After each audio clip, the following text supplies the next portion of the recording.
Hello, my name is Creostix, and this is a cursed playthrough. For one, I don't know if I'll even, use this video at all, because I don't know if I'll be able to do this episode here. I have like a couple of notes from a walkthrough, but that's about it. And I tried to already record this once, but the recording got borked, so I don't know if this will continue from like a few seconds on, or if it'll start me over again. Let's see what happens. Look around, go to whatever. Do we get the intro? We do. Okay, good. That's a good sign. So I think the intro is a bit more faded, or like a low video quality, it seems. Which that's enough of that for now. And this is what I saw. That's it. Let's see.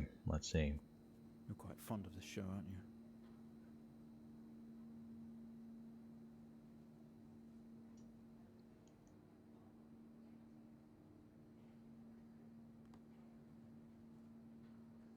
Okay, come on.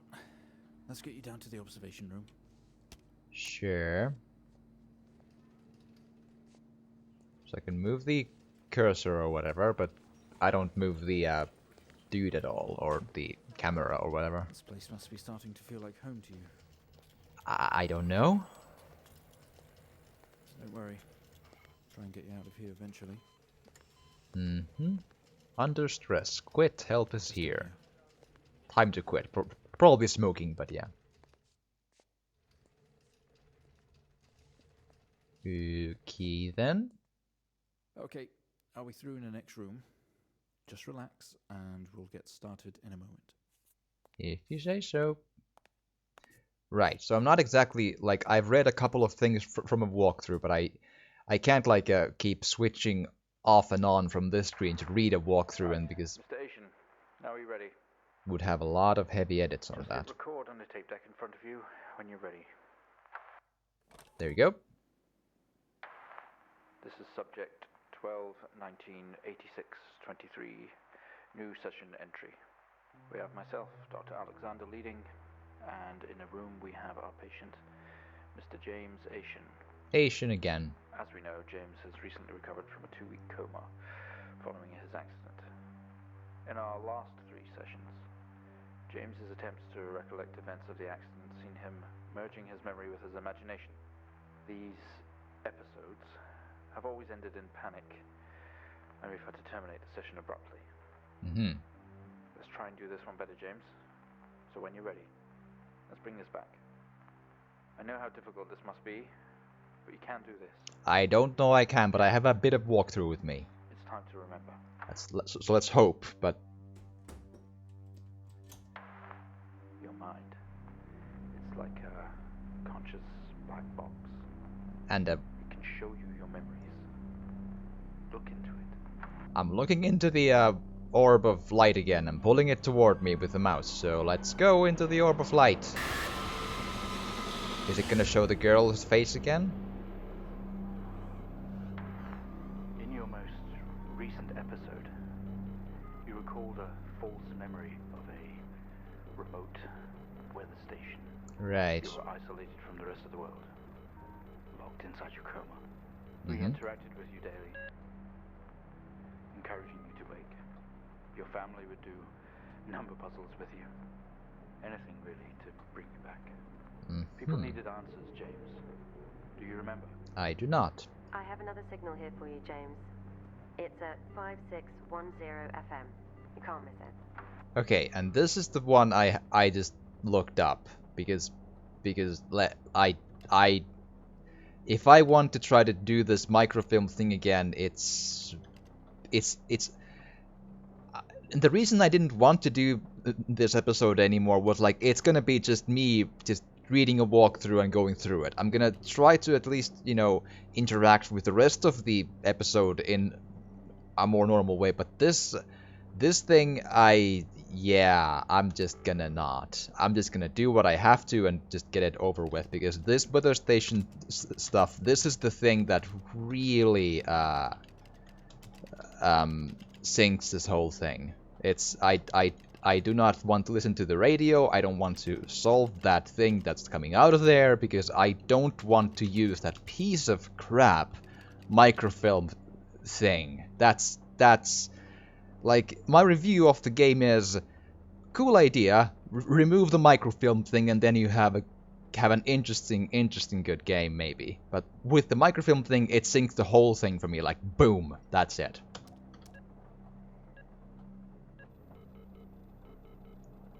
Let's see.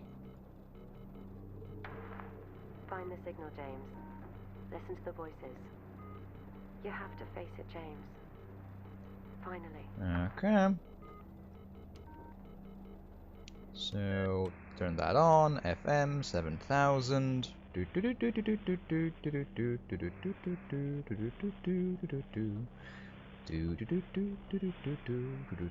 Come on, come on, be quicker if you would, please. Also, this could be a bit more quick to use, but anyway. Come on. It's not like him at all. I've worked with Officer Hennings for 6 years, and not once have we even talked about alcohol. Also, the subtitles keep going away at sometimes. It's weird. He was a father, That's like a flaw in design. Fine. No way he caused this. It's him, this Haitian guy. He's got something to hide. Cool beans. And now I'm kind of more lost than usual. But let's see what we can do. Also, for some reason my mouse arrow is flickering on the left side there. I don't know why. It's weird. Open door. You step out into the hospital ward, only it seems abandoned. Your vision is blurry. Okay, let's fire alarm. This feels like an emergency, sure. Do I press the thing again? No. Sometimes they make you watch your past sessions to see what really happened. You tense up, someone else is here. Cool beans. Let's go see someone else. Hello? Where do I go? Dum. What's you? Cassette. Ooh. We found him lying there sobbing while his sister died in the car next to him. While Hennings died next to him. What the fuck was he thinking? She was still alive when we got to her. If he'd have done something, they could all still be here. I grabbed the keys from the table. They weigh heavy in my hand, which has a...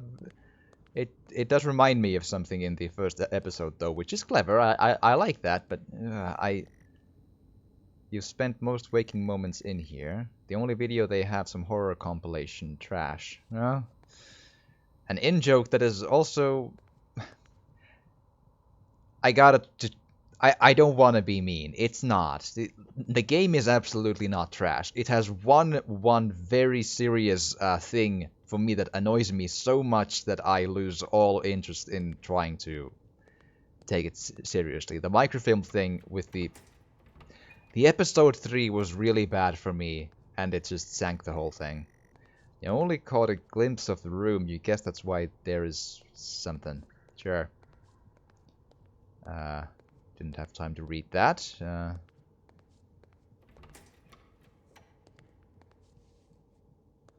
Exit. The waiting area is dark, but if you have presence behind me... No, I don't. Someone breathes on your neck, standing over you. Is it the player character? Or someone trying to wake me from a coma? You feel dread in the pit of your stomach. That's cool. Yay? Oh, hi. Okay, we have a 22-year-old male just brought in from a vehicle collision. He was awake and mobile at the scene, but collapsed on arrival to the emergency ward. The other passengers died in the accident. I'm getting no pulse. Prepare for defib. Amp charge full to 10 and give me 100 joules. Oh, I can do this thing. 100 joules. Charge amp full to 10. Okay, so amp...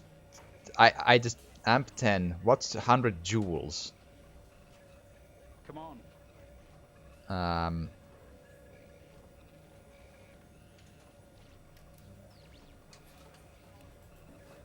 Oh, hi.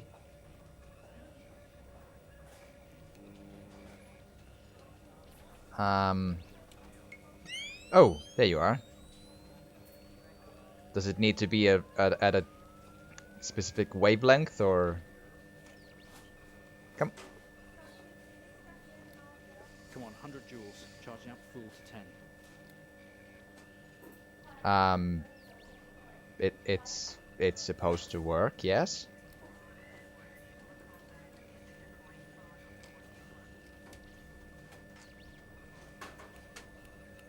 I'm confused. Very confused. Ah, there we are. Clear. Yay! No reaction from first stage. Let's try higher. Sure. How 200 much? joules. Keep the amp charged at 10. Can you let me do the thing? 200 joules. 200 joules. Yeah. Keep the charge at 10. Let's go. Okay, we have a reaction of some sort here, a weak signal. This is cool. Let's keep This going. is. Increase again. 360, charge full. This is cool. Like, this has brilliant moments in it, but then again, the interaction is kind of maybe... 360, hurry. It's a lot of, like, solving the things by pressing buttons, you know? And when some of the pressing of the buttons is not good. Like, this is okay, but the... Yeah, you know the part that I hate. Clear. Our hated, I hope. I hope it never comes back. Would you look at that? It seems we have a pulse. Rhythm is stable. We need to run an X-ray right away. So I was going through my... When I woke up in the hospital in the episode 2, that's really actually cool. Like, that's a... X-ray. Let's get it going now, please. How did the X-ray work again? There you go. Looks like an intracerebral hemorrhage. We need to drain this now to relieve pressure. Prepare for trepanation. Switch on a drill, please. Switch on the drill. Turn off the X-ray thing. Drill. Yeah. Hit button. Wait. The button was on, but then it was not on anymore. What happened? Why? Ah, okay. Mr. Asian, you've made excellent progress. You're doing great. We need you to stay calm and try to relax while we go through these next steps. We're going to attempt to alleviate some of this discomfort. That is a cool twist on that. I like it. I do. The story goes to cool places. So far.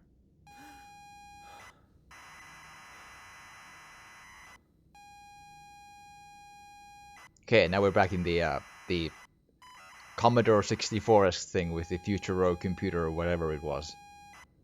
22:05. Maybe I wonder if that clock like time is important. I don't know.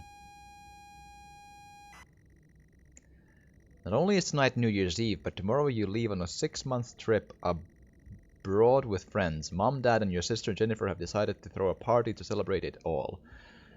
The house is full. You're in the living room, and as usual, you don't recognize a soul. Again, look around. The room is full of chatty strangers, mostly friends of Mom and Dad. There is a door to the hall. Open door. I'm sorry, I don't understand. Go to door. Go to Jennifer. Go up. Talk to Jennifer.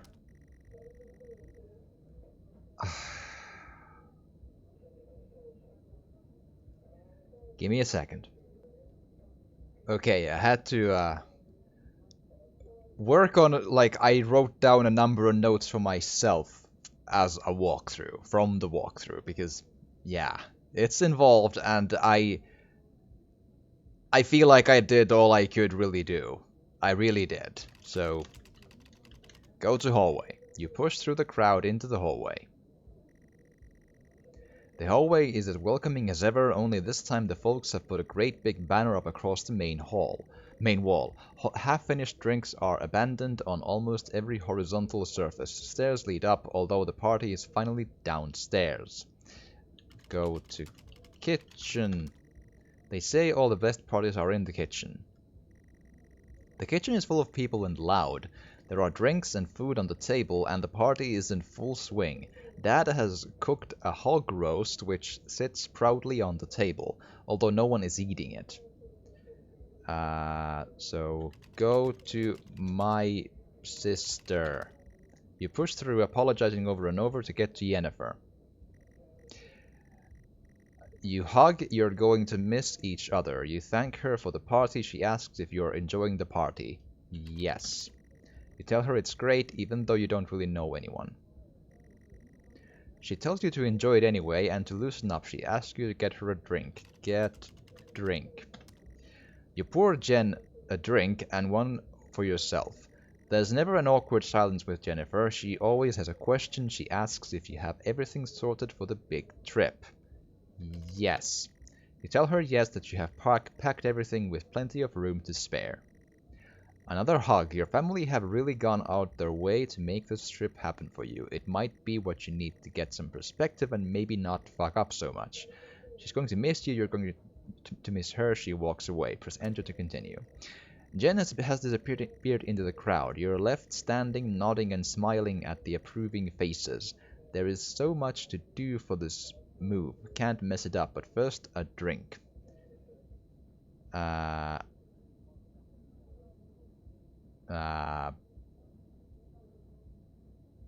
Go to utility room? Question mark. You open the door and peer in. You're never allowed in here normally. This is where Dad keeps his fine wines and whiskies. Ceiling to floor racks. A collector, although he does actually drink them too. There is a bottle with a ribbon round it and a card. Take bottle. You pick up the whiskey and the card. It's your dad's handwriting. Son, we're so proud of you and everything you've achieved. You've earned this. It's a bottle of 25-year-old double malt. You shouldn't really, but you have to try it. With your whiskey in hand, you take in the room around about you. There must be hundreds, no thousands of pounds worth of drink in here. You really must thank your dad for the whiskey. And next up, go to kitchen again. Head back into the kitchen, clutching your new best friend. You stumble out of the utility room and back into the kitchen. That is one strong whiskey. You take another swig and give the thumbs up to Dad across the room. He nods and winks. Go to hallway. You go back out the hallway. A few bumps and laughs on the way through, and you make it to the hall. You stop dead in your tracks. It's Jen covered in blood. Look at Jen. She's staring straight at you. No one else notices.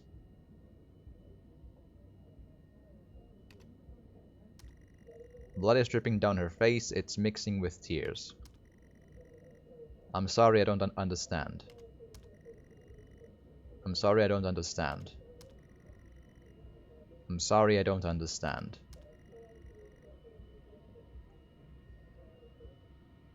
Oh boy, oh. I'm sorry, I don't understand.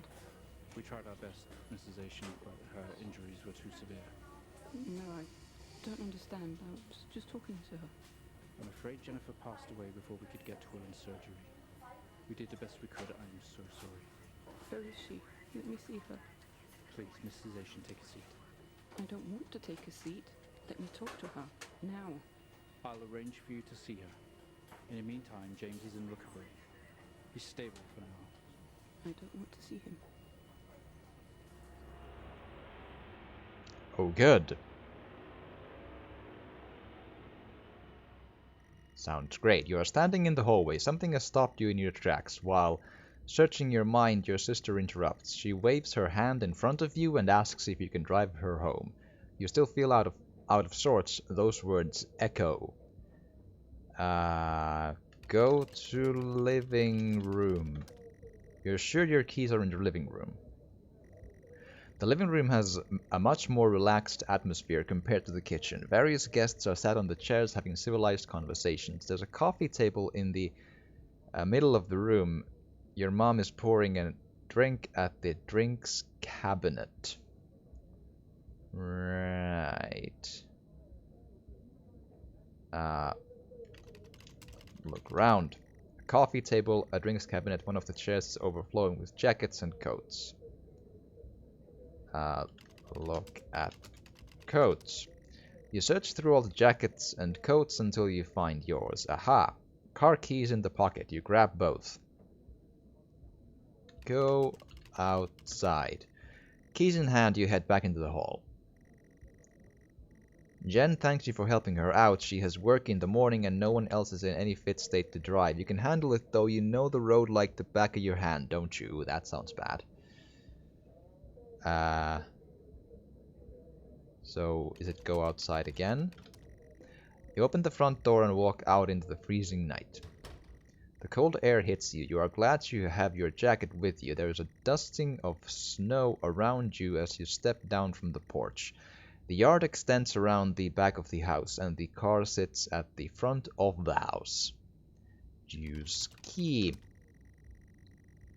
Fumbling with the car keys, you eventually get the door open and do something. The car is freezing. As you fumble around with your seatbelt, your sister opens up the car glove box and hands you a note and the key that was inside. She tells you that it's for when you return. Okay. Use key. It takes a number of attempts, but you eventually slot the key into the ignition. That sounds very bad. Start car. You turn the key in the ignition and the car roars to life.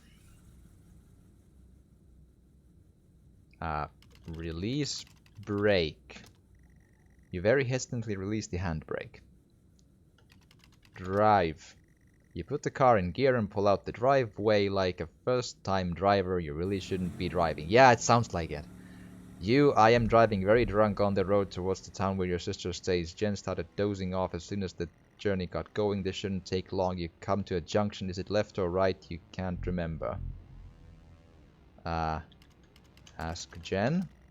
She grunts and throws her arms to the left. It's left, of course it's left.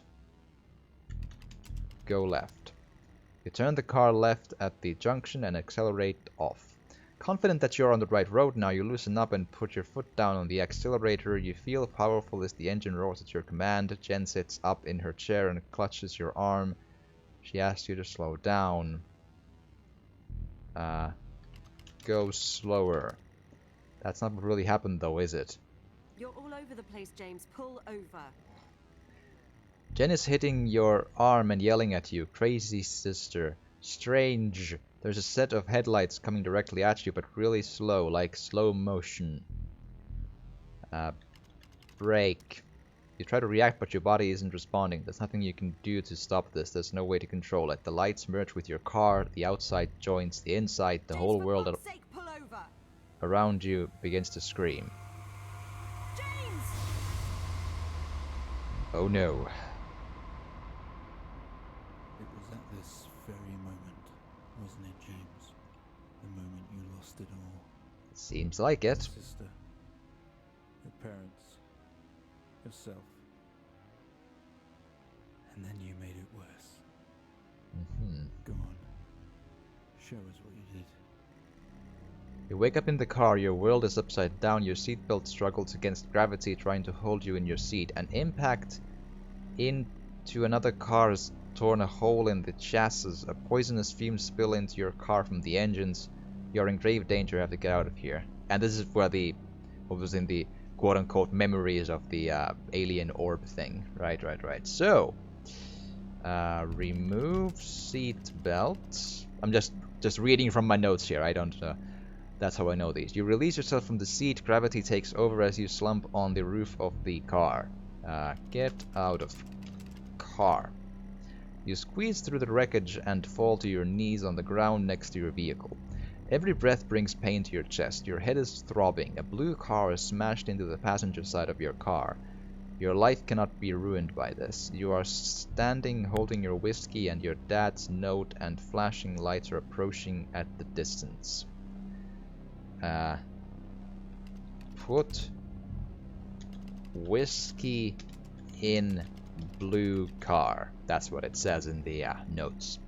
With the lights approaching closer, you begin to hear the shrill of their sirens. You simply cannot go to jail for this. You clean the bottle to remove your connection with the whiskey. You then very deliberately spill the remainder of the bottle's content onto the driver, and you toss the incriminating evidence onto his passenger seat.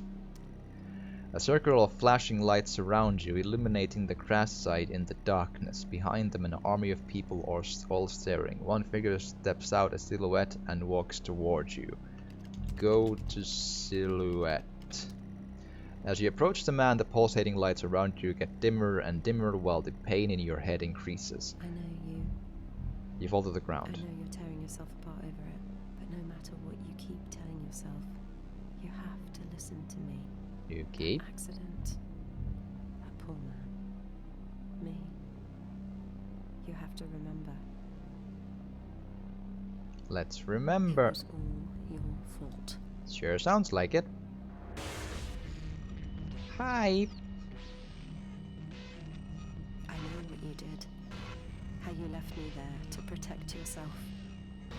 Planting evidence on some poor man. You went headfirst into that officer and you wrecked all of our lives. Mm-hmm.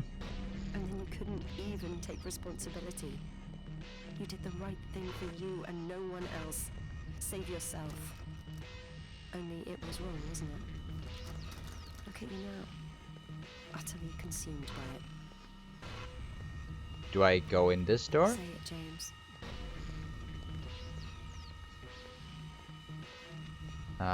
Say it. Tell them. I'm trying to, but I don't think I can speak from here, so... Listen to yourself. Follow the orb to do... There.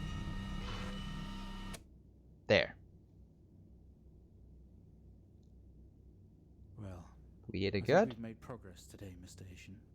I guess we should tell the police what you've told us. Although I don't suspect it'll take you anywhere. I think you'll be with us for quite some time. Come on, let's get you back to your shows. I'll see you tomorrow. Well, that was a thing. Right, and it continues from the moment when they pressed pause on the intro sequence. So that's a cool story. I have to give the creators. That's a really cool twist on on an story's unfold. Even they fold in on itself. The story itself is really innovative and cool, interesting, and honestly, I am happy I went through this in the end. I did. But I really lost my patience at episode 3. That was too much for me. That's the microfilm handling with all the otherwise already a tiny touch obnoxious puddles of that moving slowly the buttons to reach a hertz amount, and then just the crippled microfilm thing. That was the thing. That's way too much. That's way too just again, when you have a puzzle game and then you make the solving of the puzzles not difficult because the puzzles themselves are difficult. They are a little bit that too, but make them difficult because they are obnoxious to control, to handle, to gameplay the puzzles. That's not good. So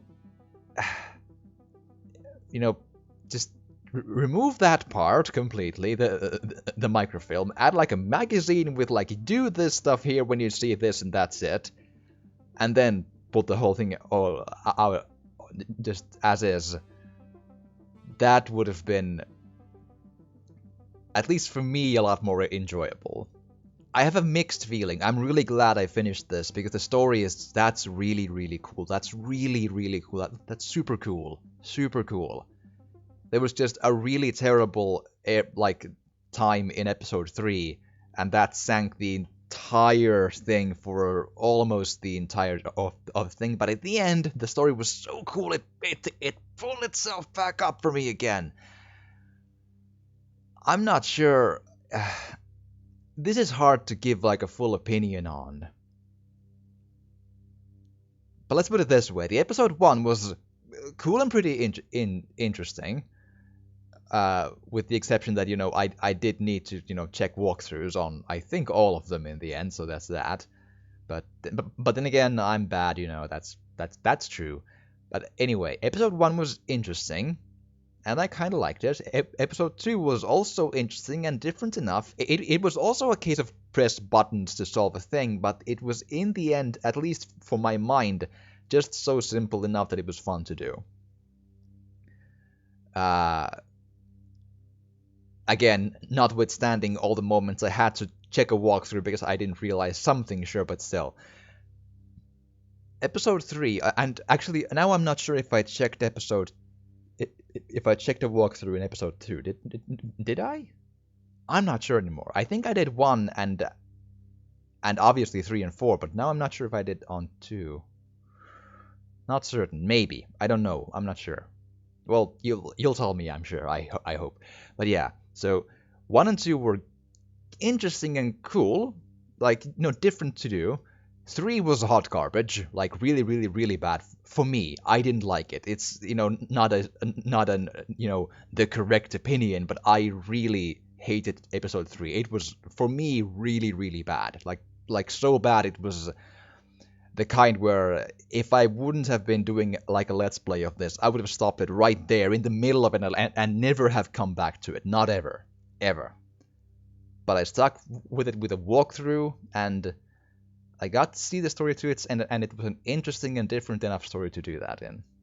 But with that, I'm all out of game, but I do hope you've enjoyed this, and if you have, please do drop a like or a comment, or even subscribe or share if you want to. It would really, really help. And thank you so much for watching, and I will see you again next time in the next game.